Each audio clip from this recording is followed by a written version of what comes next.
So much for coming to the October meeting of the Tucson Herp Society. As you all know, we are in the Sonoran Desert, the traditional lands of the Tohono O'odham people, the Yoame, and many other indigenous groups.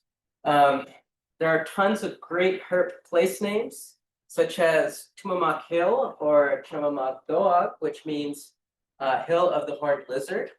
And across the valley, the Catalinas are known as Baba Doag or Frog Mountain.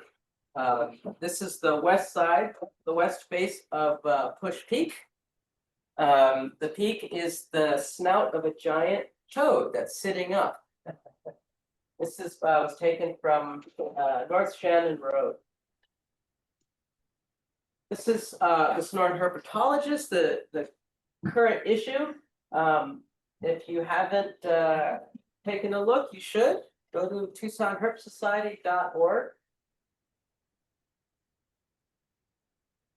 And something really interesting that was published last week, this month, was a paper on how toads conquered the world.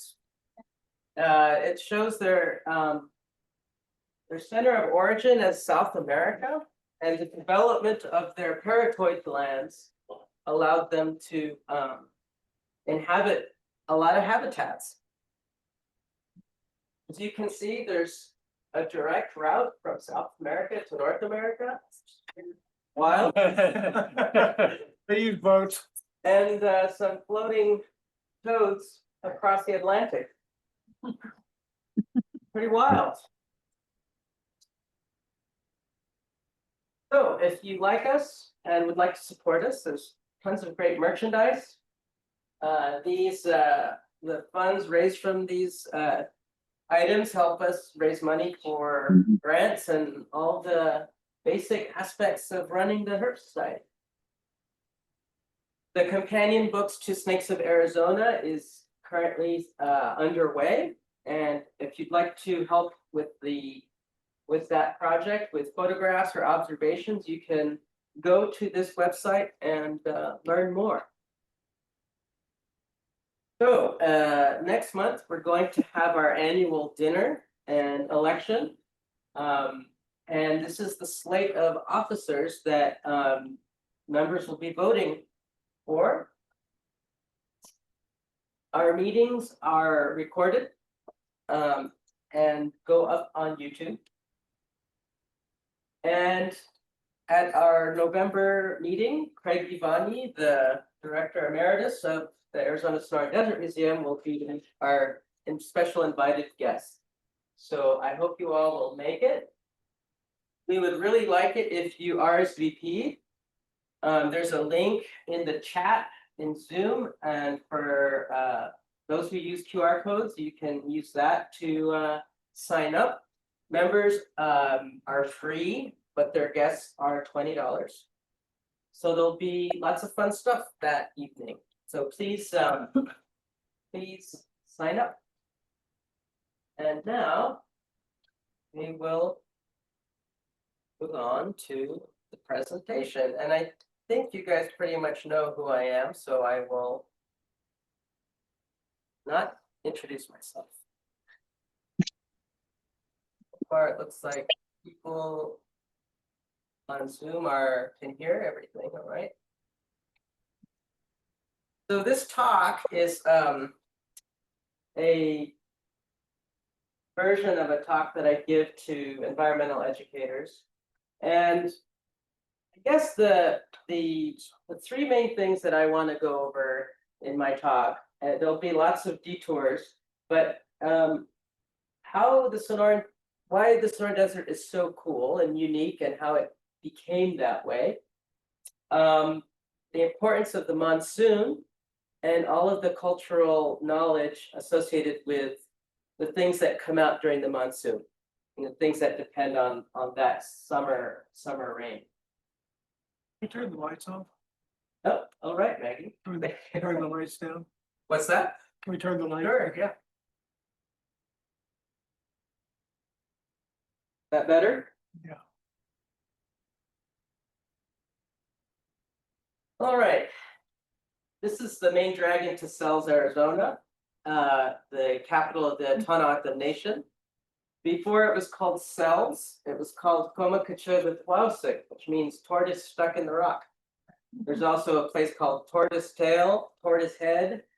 And it's because of the rock formations. The number one cause of adult tortoise mortality that's not related to humans is getting stuck in rocks or getting eaten by mountain lions. There's Snake Town, which comes from the O'odham word for sure are a lot of rattlesnakes. So here is a map of North America. And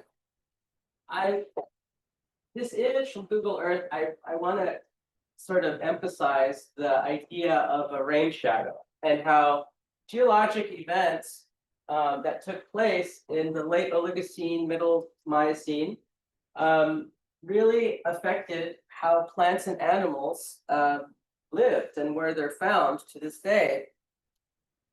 Pay attention to this. This area is the Colorado Plateau or the Red Plateau. Colorado is Spanish for red. And look at here, the Great Plains, and all of this, this whole area, this color goes into the southern areas of North America, like the Gulf, upper Gulf there. When these uplifts happened, it prevented moisture from both oceans to get inland. These are called rain shadows.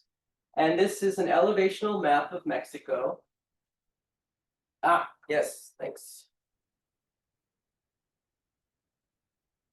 So the lighter colors, like white, are low, that's sea level, and then you see how abruptly the mountains rise into the Sierra Madre Occidental, the whole central Mexican plateau, Sierra Madre Oriental, the transvolcanic belt here. These all created barriers for moisture to get over here. And these mountains probably also had to do with it as well. You can see how Cabo San Lucas would nestle very nicely over here at Puerto Vallarta.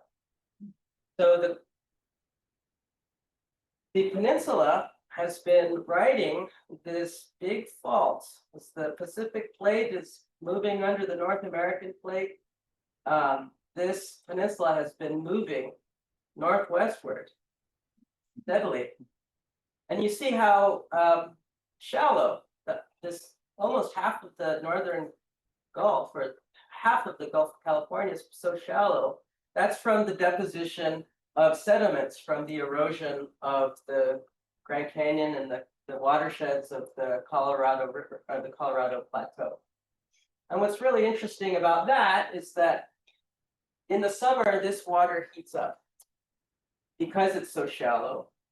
And you can see here, these are hot air currents from a phone app that tracks rain and climate or weather. And you can see these currents of hot air coming up the Gulf.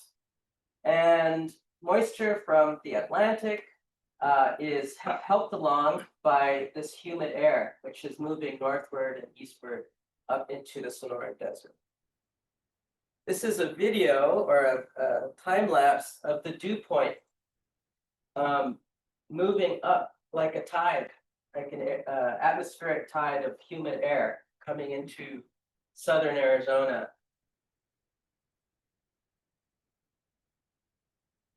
Pretty neat.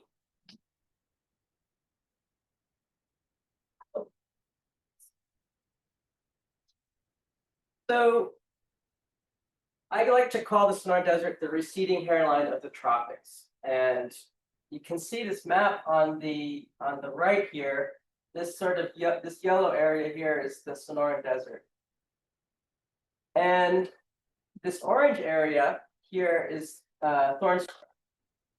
And it's sort of considered the transition between the Sonoran Desert proper and this red zone here, the dry tropical forest or tropical deciduous forest. Since these mountains went froze up, created all of these atmospheric phenomenon.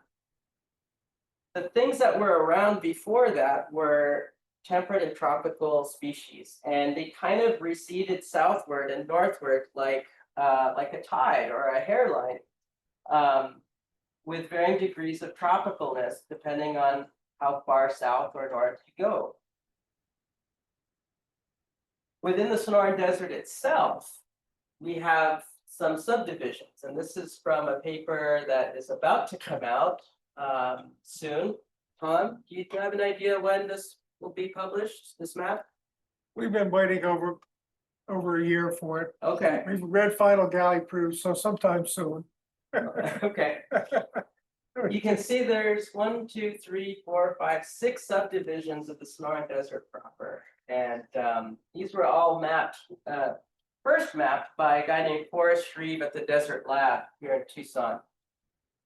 And he went throughout this area and mapped these regions based on the composition of their trees. So we're very diverse because not only are there species that are unique to the Sonoran Desert, but they share a lot of species with the surrounding regions. The thorn scrub, the tropics. And how do we know everything that I've just been talking about? Well, one of the most exciting and interesting methods is old shit. Really cool old shit from pack rats. Pack rats live in a house. It's not a nest. And outside of their house, they have a latrine and a place that they throw things away. And over the course of thousands of years, this accumulates.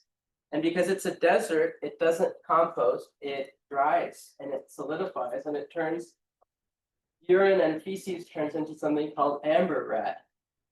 And this is a close-up showing how that preserves, looks like conifer needles or scales there, and it preserves pollen and animal parts and remains. Tom, what would be the difference between the bottom of this pile and the top, roughly? It would depend a lot. Yeah.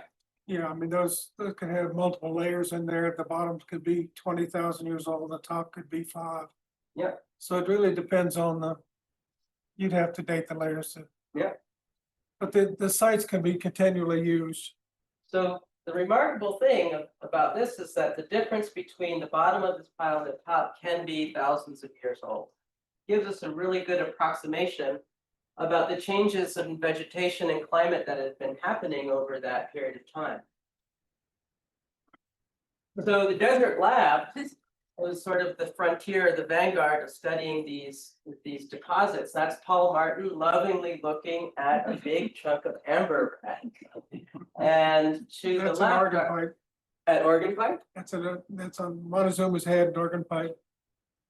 And these are his students. This is Tom Van Devender, who you've just been listening to, and Julio Betancourt. And they traveled all around finding pack rat middens and learning about our relatively recent evolutionary past. They even wrote a book about it. And at the Desert Lab, we have a couple of specimens of giant ground sloth dung balls that have also told us about the past. This was taken from a cave in the Grand Canyon. And we know from the fibers in the dung ball that they like to eat globe mallow and ephedra. So they were getting hopped up on Mormon tea, climbing the walls of the Grand Canyon. This is a great photo of Paul Martin. It'd make a great cigarette ad, but I don't think he smokes. He wasn't smoking. He's eating an apple. And the wonderful thing about Paul Martin is that apart from coming up with all of these wonderful ideas with the students about the past, so he started out as a herpetologist, and his PhD dissertation was on looking at the placement of amphibians and reptiles along an elevational gradient in the cloud forest in Tamaulipas. And he described a species of spiny lizard or a subspecies of spiny lizard. But the work that Paul and his students did really was exciting in the 60s and 70s. It really shaped our understanding of the past. So now we know what explains our biodiversity, and we're going to take look at some examples of that biodiversity. This is Mark Dimmitt, another mentor of mine, who led the editing for the second edition of this Natural History of the Sonoran Desert. It's a great book if you want an all-purpose guide to our region. He was also a herpetologist. He studied tadpoles in the Portal area, and then went on to become a very famous horticulturist, breeding desert roses, which are neither roses and maybe peripherally desert. So this is a rough number of the biodiversity of species, number of species in our region, and it becomes really difficult to tally numbers because of the overlap in biotic regions, whether you're looking at political boundaries. It's really hard to characterize biodiversity the more you look into it. But these are just some rough numbers that we have. And so this is an example of what I mean by receding hairline of the tropics. This on the left is a photograph of coral bean in the Catalina Mountains. You notice it's a shrub. It's on the south side of the boulder, which means that when it rains, the runoff concentrates at the bottom. It protects the root ball from frost. And every year it sends out some new twigs and flowers, and that's what it does. But as you move further south towards the tropics, the same species gets warmer winters, wetter summers, and it becomes a full-blown tropical tree. What you see on the right. And you see in both photos, they don't have leaves. The fact that we only get rain for 3 months out of the year means that plants had to adapt to long periods of drought. And one of the ways that they did that was they dropped their leaves and they developed succulents. This is a very famous photo that Tom was sharing a while back. This is a jaguar at Rancho El Rodeo, which is about a day drive south of Tucson. And we see it's got a turtle in its mouth. And I used to say it was a desert tortoise. Maybe it is, could be a mud turtle. But the juxtaposition of temperate and tropical and desert plants and animals is pretty remarkable. You can tell here that maybe his paw got injured, snare or something. You can see that it's a he. And yeah, jaguars eat a lot of different species of animals. Of course, we have the northernmost boa constrictors in North America.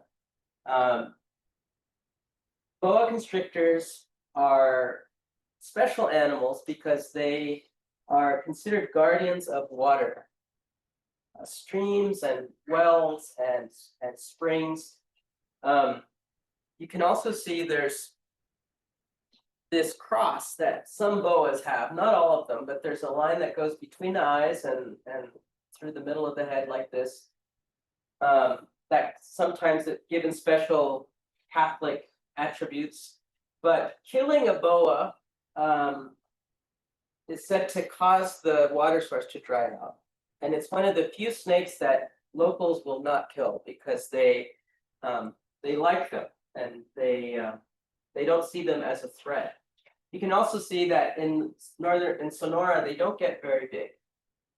Although we did get We did write an article about a big one, right, Tom? That was over 4 feet, right? You and I found a skeleton of one that was probably 7 or 8 feet. Yeah, that was Yeah. special. But normally they are small animals, and the Yaqui word for boa is corua or curues. People, Spanish speakers call this snake corua, but it's probably a transliteration of curues, which is the Yaqui word for this snake, and also the word for rainbow because of their iridescence that they have. This is structural, microscopic iridescence that catches photons and redirects them. This is an indigo snake, also known as a babatuco, and it is another tropical snake that makes it into Sonora. They also get large. They eat other snakes, and these are also associated with water and protectors of water sources. This is on the road between Navajoa and Alamos. These are some of the southernmost saguaros. At this point, it gets too wet, become crowded out by vegetation. I think they stop at Mesa Masiaca, which is southwest of Alamos. These are environments that cacti evolved in, deciduous forests. You notice that list of species includes marine species, and that's because the ocean is just as much of an important part of the desert as the land. The cacti on this island are growing because birds eat seafood, and their guano feeds them. So you have cacti which are coursing with nutrients mediated by birds. They're taking nitrogen and stuff from the shrimp that these birds eat, and fish and things like that, which is pretty remarkable when you think about it. So now we're going to look at how turtles are well, they're just cool in general, but in the Sonoran Desert region, there's sort of like a little perfect textbook example of biocultural knowledge and folk science. And basically, when I say biocultural, it means how people understand nature, not necessarily scientists in a lab or anything like that, but cowboys and people who live every day out on the land. And I first got really aware of this and interested in this because of Richard Felger, who lived with the Seri people on the coast of Sonora and learned about their knowledge of plants and many other things, including sea turtles. But what is a turtle? Most of you know what a turtle is, but there's a schematic. And the oldest turtles that I've read about vary from between 230 and 3 million years, depending on what you consider an early turtle. And this is another schematic of the evolution of turtle shells. The carapace, or the top shell, is a modified rib cage, the vertebrae and the ribs, and the plastron are modified gastralia, which I had never heard of until I researched this. But culturally, turtles are significant. The term turtles all the way down is supposed to have originated with an anecdote that a scientist was giving a talk on the origin of the universe and the solar system. And at the end of the talk, a sweet old lady came up to the speaker and said, "Dr. So-and-so, that was a great talk. But we all know the Earth sits on the back of a giant turtle." And trying to be diplomatic and polite, the lecturer says, "Okay, but what's that turtle sitting on?" And she goes, "Well, another turtle." "And that one?" you're very clever, Dr. So-and-so, but we all know it's turtles all the way down. And so that's where that comes from. In Hindu religion, they see the earth as sitting on elephants sitting on a turtle.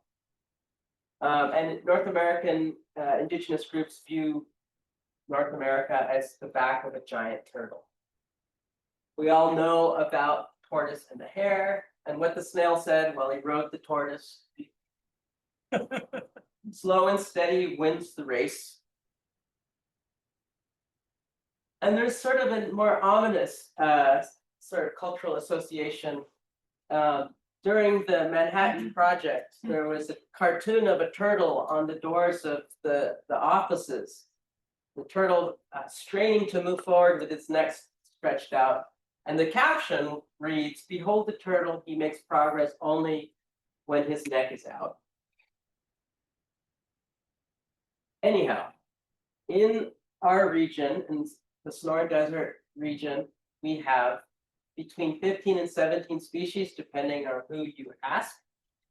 And I believe 7 are endemic to Mexico or Sonora, and 3 are introduced. Here are the introduced ones. And here's again that image of North America. Now, this is one of the earliest maps of the world, with correct continent placement from 1544. And you notice that there are 2 red seas, the one in the Middle East and the one here in North America. The first Europeans to visit this area called it the Ruddy Sea, or the Mar Bermejo. And you see how all this red sandstone is. It made its way into this area and colored the sea for them to call it that.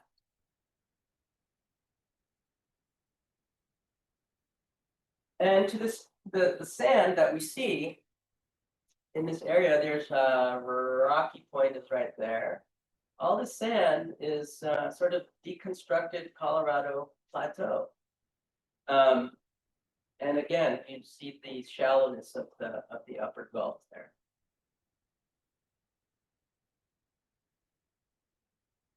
So doing some research, Richard Felger and Amadeo Rea interviewed somebody at this place called El Mayor. It's a Cucupa indigenous community. And they reported sea turtles in the river. That's about 60 kilometers upriver. Before the river was dammed, there were these things called the tidal bore. The tide of the ocean would meet the current of the river and create these massive waves and really dramatic tides, really high tides and really low, far out tides. People, the Hiached Ogden, the sand-dwelling Ogden, they would, there's accounts of them coming out to this area to over here and catching giant 250-pound fish that had been stranded at low tide, just walking up to giant grouper and totwaba. They would take a stingray barb and they'd fashion it to the end of a willow branch, and they'd walk up to these giant fish and string them and pull them back to camp. This was and still relatively is a very rich area for sea life. There's even an endemic porpoise, which I find pretty remarkable, the vaquita, which is, I would say, functionally extinct. There's only about 7 of these porpoises in the upper Gulf. There is Sonoran as a saguaro or a Gila monster. So this photo that you just saw is taken from near the top of this range here, Cerro del Rosario. These sand dunes are 500, can be up to 500 feet tall. They have multiple sides. This sort of darkened area is San Pedro Martir, Sky Island in Baja, northern Baja. And it represents 60 cubic kilometers or 14 cubic miles of sand. And we came out to film wildflowers for the BBC somewhere around here. And you can see how the sand has been sort of encroaching in this flatter area here. They're immense. You can even see sort of tire tracks. How they got there, I don't know. I think their Mexican military does train their vehicles out there. But they're magnificent and they're very dramatic. This was from 2017, I believe. It was a good wildflower year. This is what it looks like most of the time. Middle of nowhere. But when we were taking the film crew out there, we were looking for a place to camp to film wildflowers. But when I first walked out of the truck, this is what I saw. I saw the area littered with tortoise fossils. And I knew they were tortoise fossils because of these ridges here, these little grooves where the scutes sort of embed into the bone of the shell. I thought, this is interesting. And you notice they're all about the same size. They're all completely displaced out of context. So the kangaroo rats and all the burrowing creatures, they've sort of dug up these fossils and scattered them all over the surface. There's a tortoise toe right there. And I just noticed that they're kind of the same size. They are jagged, and I thought, I wonder if people were eating giant tortoises. So looked around some more, and eventually we found a Clovis point. And Clovis points represent some of the earliest people that walked in North America. And it is the points that they fashioned to hunt with represent a significant advancement for people. And the reason I took the photo of this point next to a cell phone is because I would argue that represents the arc of human technology and technological advancement. And I thought, wow, the first people on this continent, this site, the fossils have been dated between 15 and 13,000 years. They were eating lots of tortoises. There were lots of tortoises, and they were big, they were slow, and they were a lot easier to hunt than mammoths or large, dangerous mammals. We look at caves in Israel, and we know that Neanderthal were eating tortoises. That was one of the main food remains in Neanderthal caves. If we look at accounts from the Amazon from the 16th and 17th century, we know that there were tons, a huge biomass of these giant river turtles. You see that great stretches of land become darkened in an admirable way that stands for many leagues. There were millions of these podocnemus, and every village had a corral full of these turtles. These turtles, prior to the arrival of kerosene and whale oil, were major sources of oil. They would use turtle fat and turtle eggs for oil to sell. It was a major commerce for South America and the Amazon region. Indigenous people heavily relied on these animals, and when Europeans arrived and began to commercialize these oils, it became industrial operation. So we see here that it's been extrapolated in modern times as more than 1 million females in a single year. Pretty wild. So turtles really helped humans out a lot. This book by Archie Carr is called "So Excellent a Fish," and it's based off of a quote which is thought to be the first wildlife law in the Americas. the Bermuda Assembly of 1620.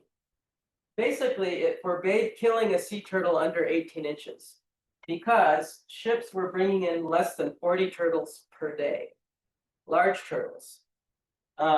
There's accounts of sailors that couldn't sleep on the ship because of the sound of turtle shells clacking against the hull of the ship. There were hundreds of millions of turtles in the ocean at that time. Why was it called a fish? Well, a guy named Rondelet in 1554 tried to write the first encyclopedia of fish. And we have a carp, we have a Congo eel, we have maybe a thresher shark, scorpion fish, hammerhead, sturgeon. He was pretty good until he got to the invertebrates. Cephalopods, crabs, mollusks, echinoderms.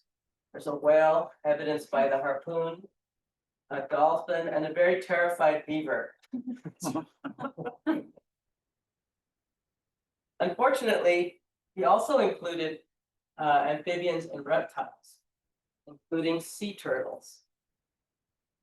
And this makes sense when you realize that the Vatican adopted this book as a list of creatures that you could eat during Lent. So ever since this book was published, sea turtles have been on the menu in Catholic countries for Lent. They were not considered red meat.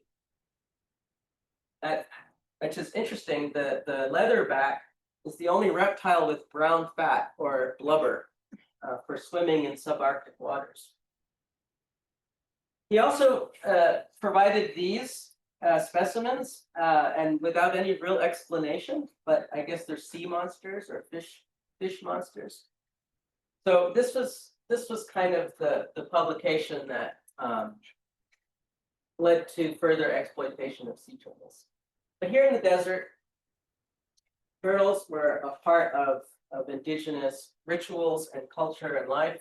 These are the shells of painted turtles used as leg rattles during the Hopi ceremonies of the Four Corners. They actually made pilgrimages to specific sites to collect these turtles because they didn't really exist exactly in the Four Corners. And this is why they call them painted turtles. Very beautiful turtles.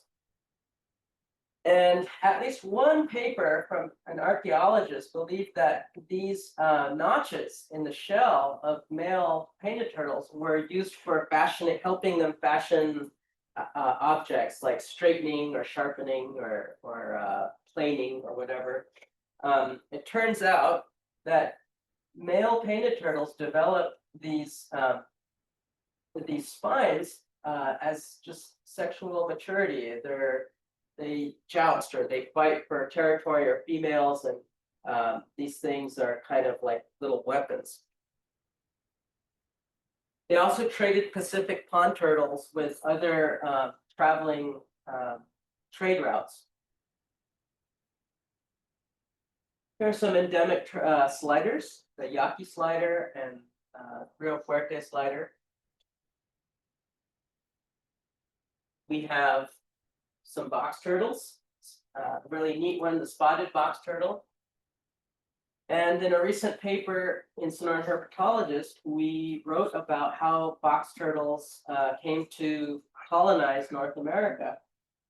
Again, the uplifts of these mountain chains caused an ancestral box turtle to split and colonize different habitats in the Miocene of the Transvolcanic belt here. Some turtles became the Eastern box turtle plague. You have the ornate box turtles that colonized the Chihuahuan semi-desert grassland into the Great Plains and kind of meet up with the spotted box turtle, almost meet up with them here in Sonora. But this is very typical of a lot of herps and plants. The Miocene revolution, as Tom likes to call it, It's very, very true. It's where we start seeing grasses and colubrids and lots of things diversify into all of these new habitats that were formed. Cowboys call this the anthill turtle or the leafcutter anthill turtle. They like to dig through the trash piles of leafcutter ants. There are Mexican wood turtles, painted wood turtles. The males develop these. Thank you. The males develop these bright blue irises, which is pretty beautiful. That's at the Desert Museum. We have mud turtles. I have a surprising diversity of mud turtles. One of the names for Sonoran mud turtle, or one of the words for Nemocladus, this little herb that grows in our region, is the name is called what mud turtle eats. I've never seen a mud turtle eat this plant, but there has to be something there that we don't know about yet. Some endemic mud turtles here, Alamos mud turtle, and very recently some people described a new species for Sonora and Sinaloa, which is somewhat suspect. Even the person it was named after is not so sure that it's was described properly. Desert tortoises also used as cultural artifacts and instruments. Here's the human words for these animals. In autumn, the word komakached means shell dweller. Komak means a shell, and then ched means from within. And yoeme, mochik is the word. And they always apply, a descriptive term like mountain turtle or cave turtle. This is the word for mountain. Musni, this is the suffix for land, and musni is the word for turtle. This is a cool picture because it shows how closely desert tortoises get to the ocean. So when you consider that people have been in this region for well over 10,000 years, and we know from the vegetational record from pack rat middens and such that saguaros and many desert species have arrived in this area less than 9,000 years ago. Often people will tell you often that they watched saguaros enter the Sonoran Desert. And one of the stories about how saguaros arrived here involves desert tortoise and coyote. After the first saguaro fruit festival and ceremony, the animals decided that this was a very powerful plant and that it needed to be kept by desert tortoise in some mountains by the ocean. And so tortoise took these seeds from the first saguaro and grew them in mountains by the ocean. And that was where he would take care of these powerful plants. Well, the next summer, they realized that it didn't rain, and that the reason it rained previously was because they had a saguaro festival, saguaro ritual. And so they tasked Coyote with getting the seeds back from desert tortoise. And as Coyote is approaching Uncle Tortoise in the mountains, he sees that Uncle Tortoise is carrying the seeds to the ocean. He would take the surplus and give it as an offering to the ocean. And he stops Tortoise and he goes, "What do you have there?" And Tortoise goes, "Oh, I have something very powerful that I'm forbidden to share with anybody, and you cannot see what I have. Please leave me alone. I'm gonna go release this in the ocean." And Coyote responds by saying, well, what makes you so special? Come on, you have to let me see what's in your hand. Just open one finger. And so Tortoise does that. And then he convinces him to open another finger and another. And eventually Tortoise has his open palm with saguaro seeds in it. And Coyote slaps the bottom of Tortoise's hand and sends saguaro seeds through the wind to populate the Sonoran Desert. That's the story. But it makes sense when you think of it from a biogeographical perspective, that saguaros came from the south over the course of thousands of years with favorable climate. So I guess my point is that there are many ways of understanding the same phenomenon. And some people have different ways of preserving this information. And the story is a way to keep this event alive in cultural memory over generations. In the thorn scrub, we have another tortoise, the thorn scrub tortoise. And as Tom will tell you, a lot of old timers say that tortoises sing in the rain. And as Tom was with a cowboy one day, and they come across a tortoise, and Tom asks, well, what is that animal called? And the cowboy responds, oh, that's Juan. And he goes, okay, that's Juan. And why do you call this animal Juan? Well, because when it rains, you hear the males on top of the females going, Juan, Juan, Juan. And he started laughing. It was a big, great joke. But I was on a trip with Tom several years ago, and we were there in April or so, or the first rains were hitting the area, and we started hearing these guys, this barking frog. There's also another species, the Tarahumara barking frog, but this is a northern barking frog. It's a tropical family of frogs that undergo direct development in the egg. And this is what they sound like.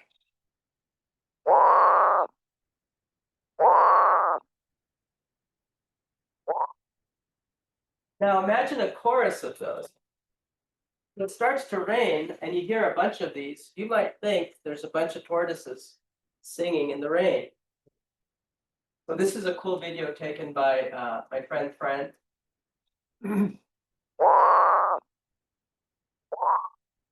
Some of the best footage of this animal.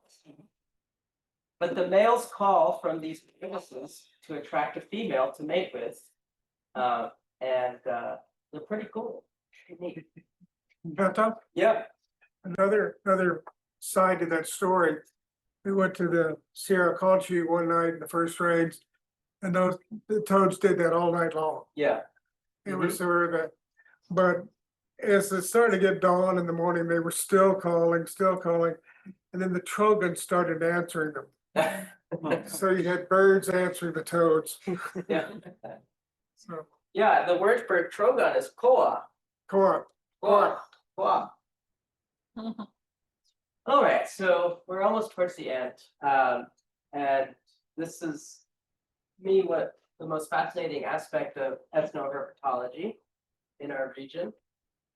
These are cave paintings from various groups in Sonora, and I think this one of these is from Baja. I think it's this one here.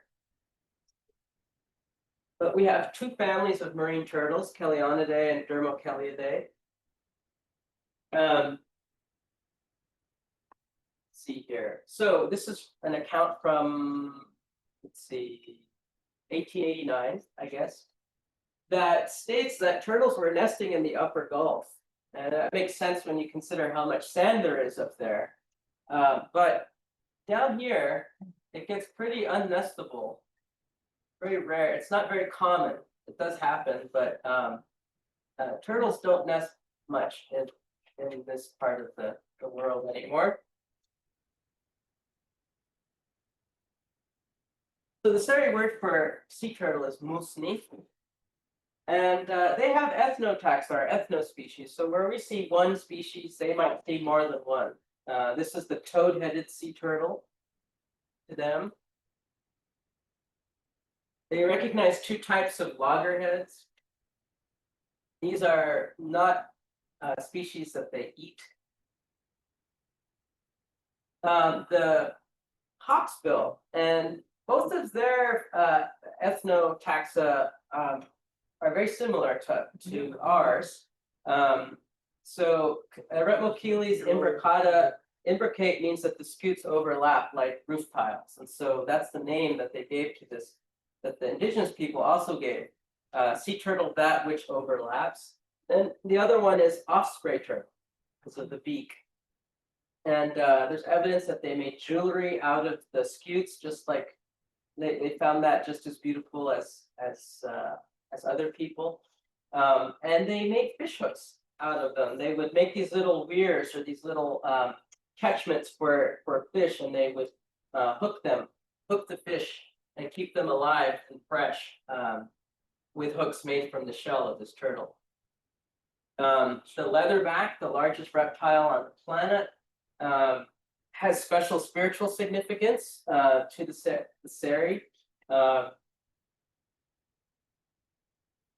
If one was caught or came up to nest or something, they still do, they probably still would, have a ceremony.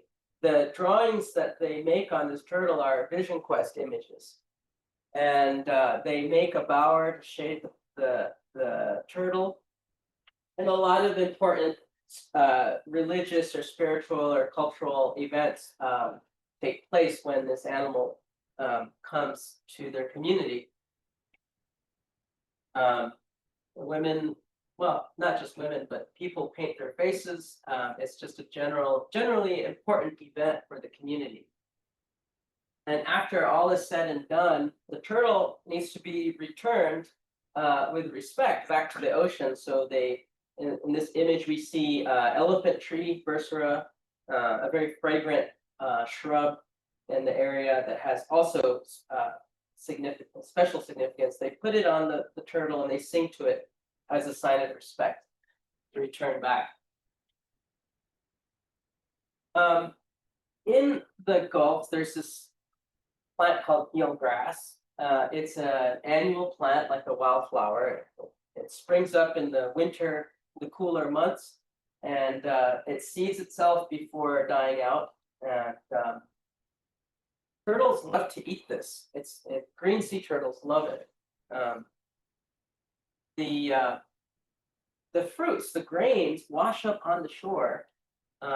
And we'll get to that later, but this is a schematic sort of showing how sea turtles and eelgrass and people exchange nutrients between land and sea. There were so many sea turtles in the upper Gulf at one time that there was just a lot of nitrogen from just eating and digesting and pooping out eelgrass.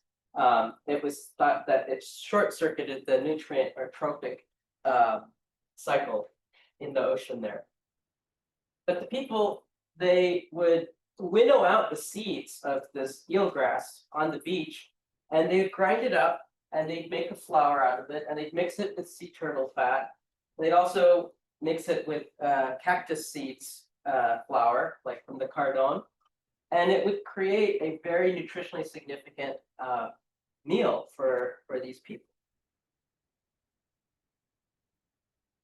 So there's about 9 ethnospecies of green sea turtle recognized by the Seri. Everything about their culture merged the desert and the ocean. This is a harpoon made from ironwood, and the twine or the rope attached to it. Some of them have been made from the bark from mesquite root and any other plant fiber. They would use two spears to properly grab the turtle. And this was basically sort of like the buffalo of the Seri. They utilized every part of the animal. And there was one hunter that was so good at hunting turtles that he could do it at night without any illumination. And what do you think that could have been? How could he have done that? Any guesses?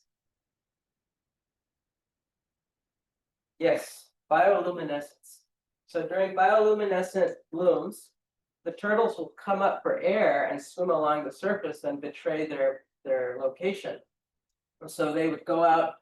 Before modern boats, they would make rafts out of reeds, and they would go out to the turtles. And they knew that the turtles loved to sleep in eelgrass beds. So they would stick the blade end of their paddle into the water, and they stick the handle up to their temple. They could hear the eelgrass. This was the frequency of water moving over eelgrass beds was different than where there weren't eelgrass beds. So they could find turtles by listening for eelgrass. So it's statements like this when someone tells you, "Oh, I can hear the eelgrass." It may sound outlandish or inconceivable, but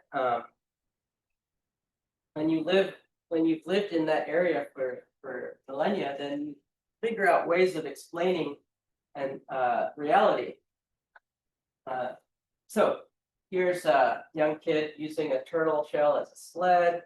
The stomachs were used as canteens, and the bones. This is a little doll house or play area for the kids.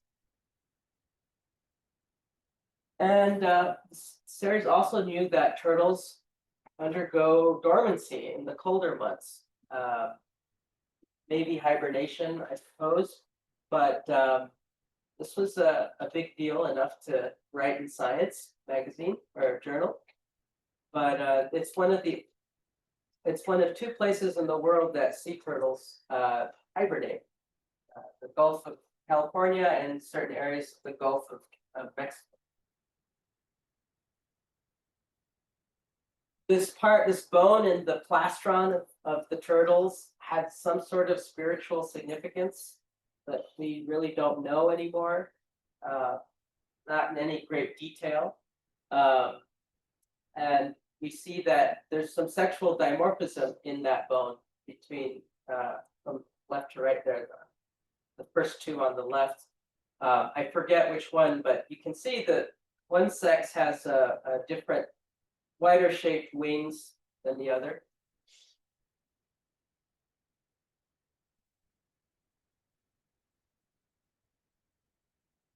Of course, the Seri are very good at carving ironwood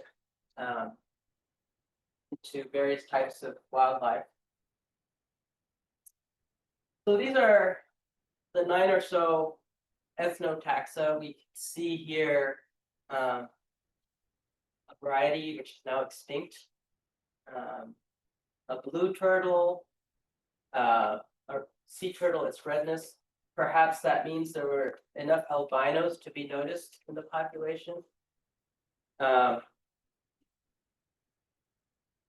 what that means. One who's fat and spiritually powerful. The kuyam were young turtles, and they knew that they would come into the Gulf when the ocotillos would bloom. And this is a drawing, an illustration from the Amazon, showing how abundant the river turtles were. But the Seri would say that in the springtime there would be shoals, giant schools of young turtles that would come in through the strait between the mainland and Tiburon. And when they saw these turtles coming, they would just yell out, and everyone would rush into the water and just grab turtles' food. They were that abundant. And this name got my attention. What is a blue sea turtle? Well, there's an algae, Asparagopsis taxiformis. It's red, and it's a red algae, but it contains bromine. And apparently there was a specific population of turtles that loved to eat this algae and developed a tolerance for bromine. And when they would hunt this turtle and butcher it, it would stain everything blue. I was able to witness a little bit of this. I found a shell on the beach and it's tinged blue. I don't know if you can see it that well, but I'm guessing that's maybe what I was observing there. This is a great song, Mayo song, which talks about a cowgirl who uses many herbs to get on some livestock. She ran off to a ranch. She was supposed to take a heifer, but she bought a bull instead. She used a vine snake for a lariat. Where will she find a spur? She'll use a horned lizard head. She'll use a sea turtle shell for a saddle. Kind of a joke song, I guess. But this is a great photograph of mangroves right up against the southern edge of the Sonoran Desert, fern scrubby areas. It's easy to imagine why crocodiles at one time were in the coast of Sonora. So the 19th and 20th centuries kind of seen as the age of exploration, but they were also the age of exploration because natural resources were exploited so heavily. This one account says that a 600-foot net was cast out. They brought in 162 large green turtles, and just as many had left the net as they were bringing it in. There were canning operations that were shipping thousands of tins of sea turtle meat to England and different parts of North America. This is outside of San Diego. These turtles all came from Baja, the Pacific side and the Gulf side. 15,000 cases of turtle were canned until restrictive Mexican commercial regulations restricted the market. Those are large turtles. I missed a photograph in here, but you know, it was common for turtles to almost reach a ton. These were large animals. You got a lot of meat very quickly. Basically, this not going to read all of this to you, but there was a decent harvest of turtles up until a major crash in the 80s, and the population dropped pretty precipitously. And of course, Sari and other people in Sonora are working hard to protect these animals. They still need shade cloth to help shade the nest. So if you have any extra shade cloth, we like to get them down there. They move the nest to avoid getting run over by OHVs, possibly some rising sea level, but also because their sex is temperature determined, they like to shade the nests. And of course, there are all of these threats that face turtles and wildlife in the Southwest. This is the Quito mud turtle. Some people call it a subspecies of the Sonoran mud turtle, but it's endemic to the Rio Sonoita watershed, along with the pupfish there.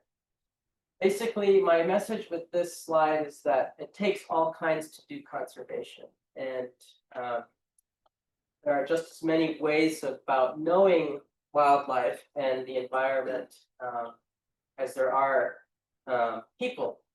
And we need to work together quickly to save all of those things. And we can't really discount one perspective from the other. Again, cooperate with conservation. So this is sunset from the Sierra del Rosario.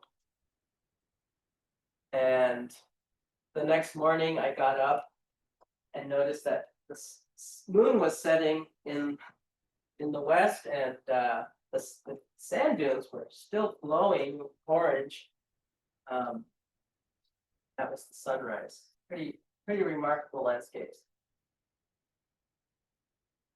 So there's your QR code. I hope you enjoyed my talk. And that's it.